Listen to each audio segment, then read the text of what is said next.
Coaching with Eve today for our fourth video, and finally we're getting into the meat of the subject.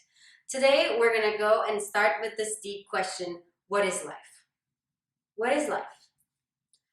When I first started ask myself this question, I was very young, about 11 years old, and it seemed like a very broad question, and so I was like, okay, how am I going to start? Where to start, right? So I'm a very practical and rational person.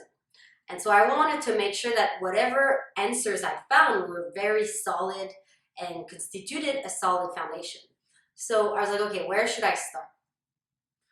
What do I really know for sure that I can use as a strong premise on which to build my argumentation or my thought process, right? So I was like, okay, what do I know for certain that won't ever change? What is true? What do I really know? And so came the byproduct question: what is reality? What is real? What is real? So that I can use as premises, premise, conclusion, premise, conclusion. So when I started looking at reality, things started being complex, right? Because I was like, well, am I real? Yeah, I guess I am. Okay. Is the little girl that I saw today in the street, does she actually exist? Or is she just a product of my mind? I don't know if you remember when we were kids, but we started seeing, or we had fears of seeing a vampire coming out of our closet, or a gorilla, or a dinosaur, something coming to jump at us. Remember when we were kids? Such big imagination, right? How did we make sense of what was real and what was only the product of our imagination? So I was like, okay, if I'm going to start on this journey to answer what is life, I'm going to go back to the basics.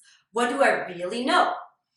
Okay, right now I'm lying in bed and I see a roof. I actually see a ceiling. So right now I can affirm that the ceiling is true. What's on the other side of this wall that I'm seeing right now? Well, I have a memory, an idea of a dining room, but is there actually a dining room? Like, when you're kids and you're scared and you're like, a monster could jump out or something could come in the door, creep in the door. Is there actually a dining room, or is it like a great nebula, black, and actually nothing? And as I walk the world constructs itself around me. So we're going to see that in order to make sure that throughout this process we get clear on what we know for a fact and what we know out of a belief or out of a thought, we're going to break down what reality is. And we're actually going to break it down in 3 levels or 3 layers. There could be more levels or layers, but for the purposes of this thought process, we're going to stick to 3. The first layer of reality that we're going to study is going to be the factual realm. So that reality only exists in the present and with whatever comes in contact with any of my sensory tools. The second layer of reality that we're going to address is the consciousness realm. So anything that comes in contact with my consciousness, with my mind. Any thoughts, memories, dreams, ideas, imagination. And then the third layer of reality that we're going to address is the subconscious realm. So that goes beyond imagination into where ideas stem from. So before we realized that the earth was round, this concept or this idea of the earth being round existed. It just hadn't crossed our mind. It just hadn't come to our consciousness, awareness. So it was lying in the background of our subconscious mind. And suddenly, at some point, it stemmed in our conscious mind. So those are the 3 levels of reality that we're going to take in mind as we go through this thought pattern process. Because whenever we will not be certain of one thing, we'll go back to the first level of reality, factual realm. Well, what do I know for certain right now in this moment? Well, right now, I see this, I hear this, I taste this, I feel this. And those are always first level reality. And the first level reality will always trump any second or third level reality, right? I think the world is perfect. Bam! In front of me, there's some dead body and like, that's my first level reality right now. This is reality. Okay, right? So when people are stuck in survival mode, often there's this fear. Well, if there's actually a lion in front of me, that fear is real and concrete, right? And okay, I have to address it. But if I'm in the second layer and I have a thought, an idea, or a concept that the roof's gonna fall over my head, then that's a thought. And the more I nourish this thought, the more I create that reality. We're gonna talk about all of that more in the next video, number 5. But today I just wanted us to understand that in order to answer this answer, what is life, we have to look at what is real.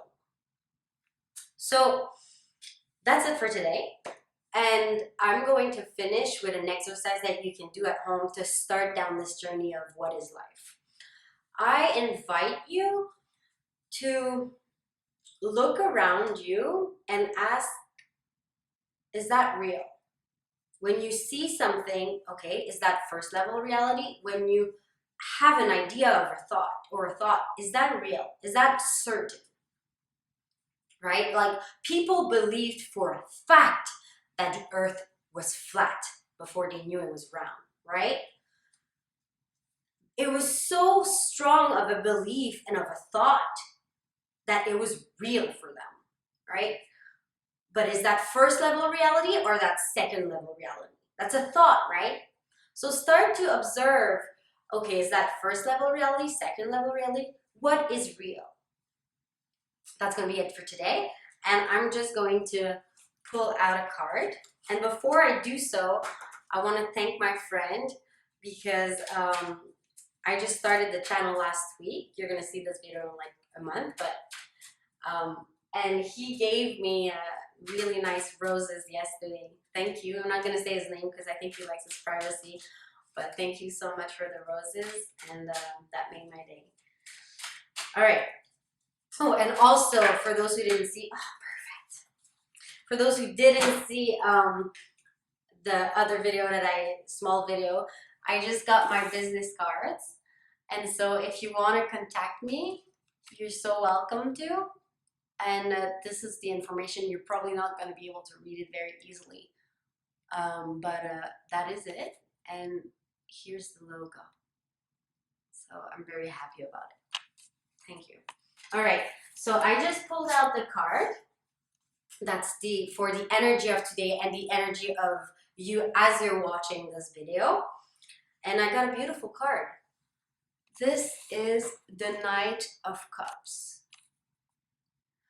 So the Knight of Cups is about starting to put into actions an idea. And this idea is an emotional one. It's more of a feeling. And so we're starting to act in accordance with our feelings, which is a very powerful process because we're starting to feel what feels good, what feels right, and align with it rather than only sticking to our rational mind. You can see the stream of water in the back. Water always represents emotions, and the cup as well. The horse is white/gray, which is a positive, light, higher purpose energy. And I think the knight has wings on his mind, which is associated to Mercury, and very energetically light. And so it's a soft card. And so I hope this is a nice start into this process. Have a beautiful day. Bye.